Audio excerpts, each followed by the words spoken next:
an area where it is going to have fundamental changes, especially in manufacturing. Nanotechnology is another framework which is going to change life.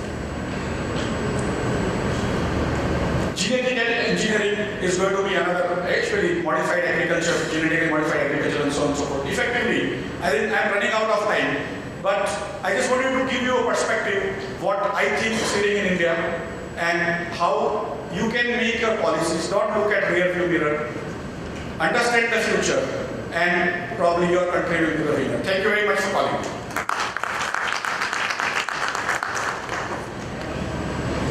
Thank you, Mr. Chauhan, for sharing your thoughts and views and putting forth your perspective. I now call upon the last speaker of this session, Mr. Milind Kothari, Managing Partner and Head Direct Tax, BDO India LLP.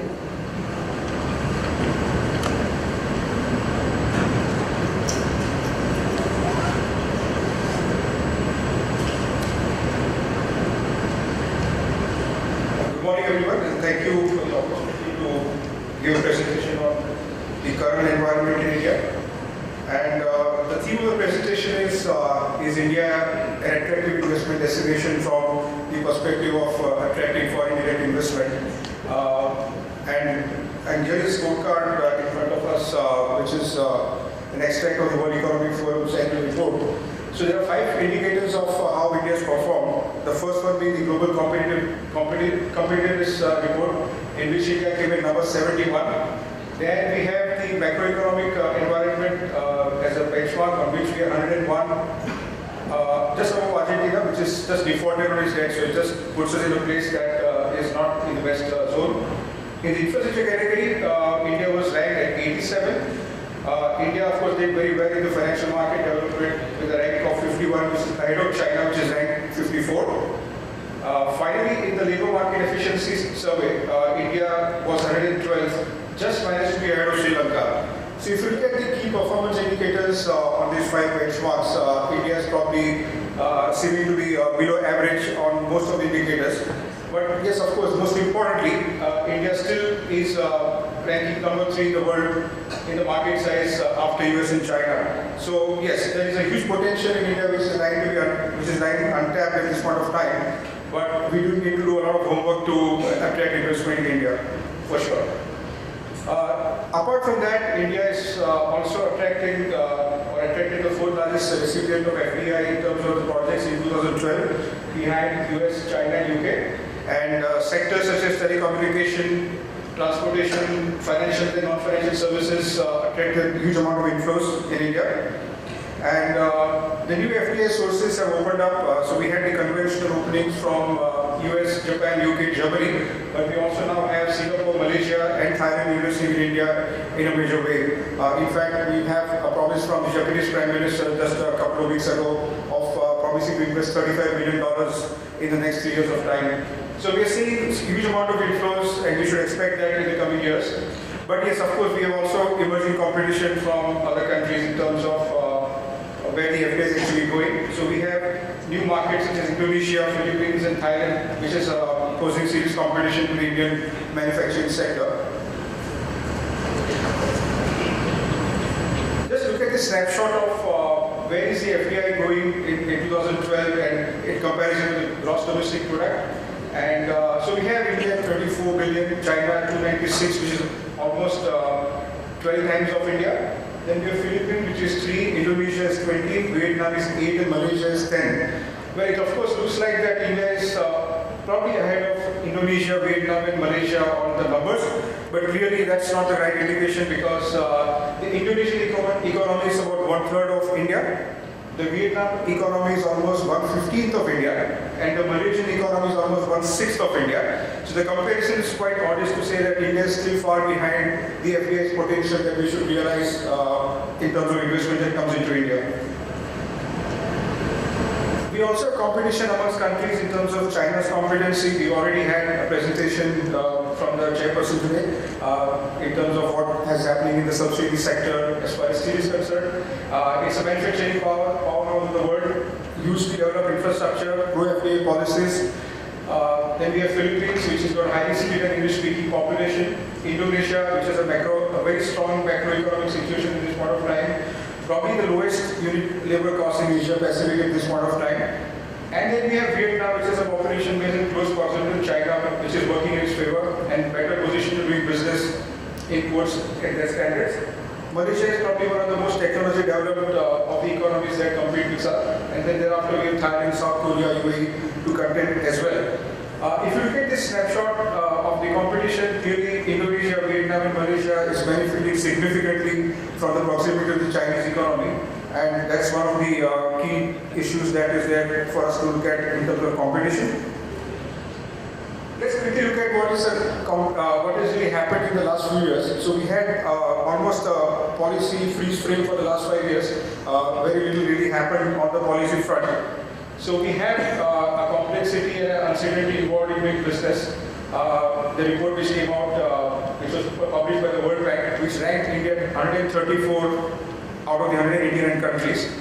Then we have issues in terms of manufacturing, for the land use, raw material scarcity, and not having access to the land for manufacturing, power problems, and other inputs which are, in terms of finance. This pose major weaknesses to the manufacturing sector. And also again we had difficulties in providing clearances to projects. So we have projects which have been stuck for government approvals for many years now. And finally we had the tax impact, which was huge whammy before a couple of years, where we had the negative impact of the retrospective tax legislation and the lack of clarity on existing tax laws. That really was one of the icing on the cake in terms of the problems that we had. And I think just after that the FTA almost came to a standstill as far as India is concerned. And finally, the uneven implementation of the structural reforms across different regions and levels of development also played havoc in terms of industry. So what are the key factors that investors look at is stability of the environment, which India unfortunately has not been able to offer all this time in terms of the regulations, in terms of the structural reforms, and including in the pricing of products and services. So there's an American politician who has made the analysis of economy very simple. He says, if the economy moves, tax it. If the economy keeps moving, regulate it. And if the economy comes to a standstill, subsidize it. So this is how we simplified the economy into 3 segments. But what we have in India is a cocktail. So we have overachieved everything. So we have overtaxed ourselves, we have over-regulated the economy, and finally we also over-subsidize our economy. So finally we find that that's not the best way to handle the economic situation.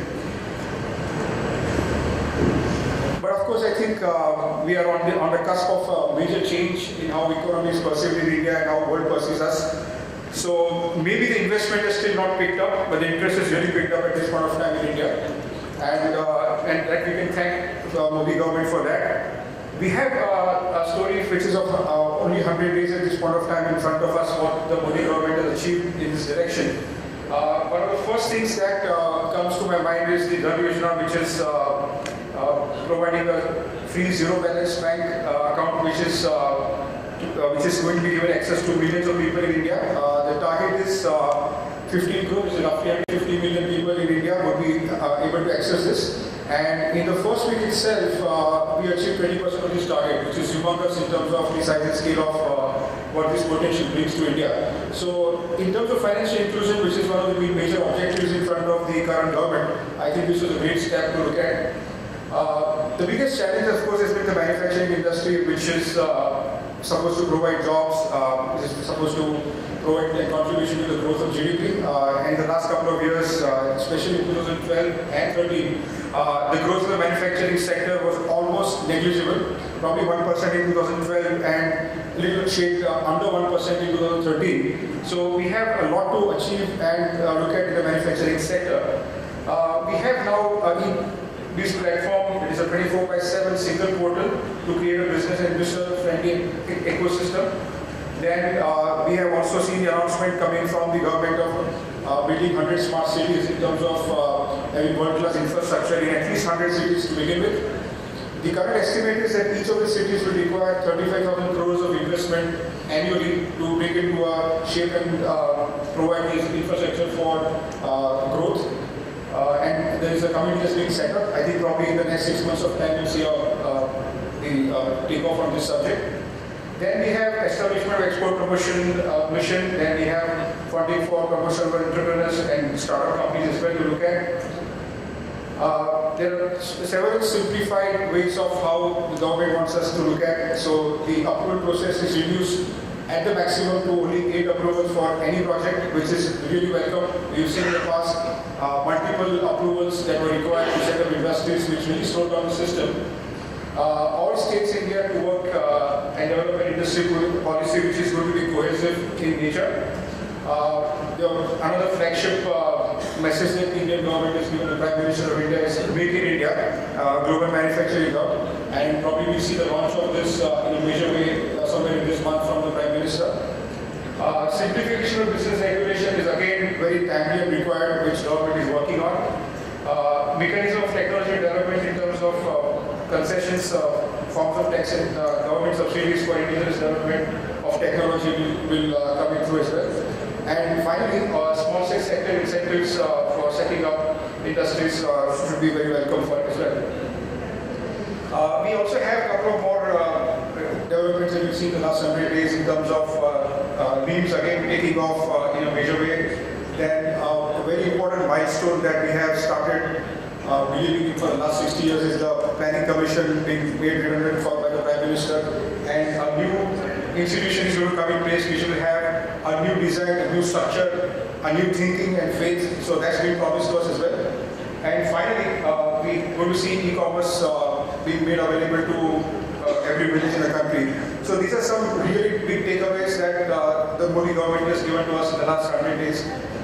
So what is the key reform agenda that is in front of us? Is three parts. The first is to create a framework for a sustainable and low stable inflation. So inflation, as we know, is been playing havoc in India, and I think probably it's not going to spread the world. Last 6 months has not been good for the global economy as well. It's probably still not coming out of the deflation in Europe, for instance. And the next is setting up public finances on sustainable path by tax and expenditure reform. Again, huge task in front of it to look at. And finally, create a legal integrity framework for a well-functioning market economy.